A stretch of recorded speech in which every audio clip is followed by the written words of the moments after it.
এক ভবঘুরেতেই স্তব্ধ rail. Diamond হারবারে ঘন্টার পর ঘন্টা ভোগান্তি। সোমবার বিকেলে দক্ষিণ চব্বিশ পরগনার ডায়মন্ড হারবার স্টেশনে এক অস্বাভাবিক ঘটনাকে ঘিরে চরম চাঞ্চল্যের সৃষ্টি হয়। ব্যস্ত সময় হঠাৎই এক ভবঘুরে মানসিক ভারসাম্যহীন ব্যক্তি লোকাল ট্রেনের ছাদে উঠে বসে পড়ে। ঘটনাটি নজরে আসতেই স্টেশন চত্বরে ছড়িয়ে পড়ে আতঙ্ক, উত্তেজনা।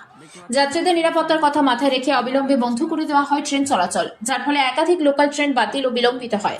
প্রত্যক্ষদর্শীদের বক্তব্য অনুযায়ী ওই ব্যক্তি আচমকাই প্ল্যাটফর্ম থেকে ট্রেনের ছাদে উঠে পড়ে, সেখানে বসে থাকে। কেউ তাকে নামানোর চেষ্টা করলে সে অস্বাভাবিক আচরণ করতে থাকে। পরিস্থিতি ক্রমশ জটিল হয়ে উঠলে রেল কর্তৃপক্ষ দ্রুত সিদ্ধান্ত নিয়ে বিদ্যুৎ সংযোগ বন্ধ করে দেয় এবং ট্রেন চলাচল স্থগিত রাখে, যাতে বড় ধরনের দুর্ঘটনা এড়ানো যায়। ঘটনার খবর পেয়ে তড়িঘড়ি ঘটনাস্থলে পৌঁছয় দমকল বাহিনী। দমকল কর্মীরা পরিস্থিতি নিয়ন্ত্রণে আনতে বিশেষ কৌশল অবলম্বন করেন।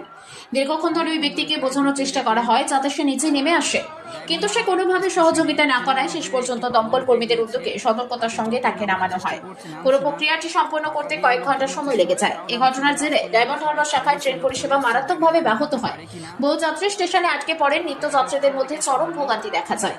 কেউ কেউ বিকল্প পরিবহনের সন্ধান করেন, আবার অনেকেই দীর্ঘক্ষণ অপেক্ষা করতে বাধ্য হন।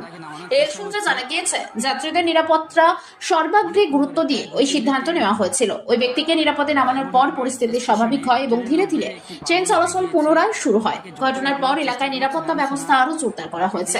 রেল পুলিশ ও স্থানীয় প্রশাসন বিষয়টি খতিয়ে দেখছে। কিভাবে ওই ব্যক্তি ট্রেনের ছাদে উঠলো তা নিয়েও প্রশ্ন উঠতে শুরু করেছে। এই ধরনের ঘটনা ভবিষ্যতে এড়াতে স্টেশনে নজরদারি বাড়ানোর দাবি জানিয়েছেন যাত্রীরা। একই সঙ্গে মানসিক ভারসাম্যহীন ভবঘুরেদের নিরাপত্তা ও পুনর্বাসনের বিষয়টি উদ্যোগ নেওয়ার প্রয়োজনীয়তার কথা উঠে এসেছে।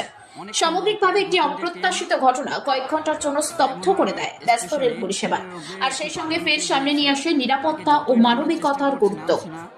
টাকা দিয়েও লোক দেখানোর চেষ্টা করছে, তাও নামছে না। লাস্ট পর্যন্ত ফায়ার সার্ভিসের লোক চলে এসছে, দেখা যাক নামাতে পারে কিনা। একজন পিছন থেকে এসে ধরলো, দেখা যাক কি হয়। দেখতে পাচ্ছ ফায়ার সার্ভিসের লোক চলে এসছে, তাকে নামানোর চেষ্টা করছে অনেকক্ষণ ধরে, প্রায় 2-3টে ট্রেন। ব্যুরো রিপোর্ট, সঠিক বার্তা।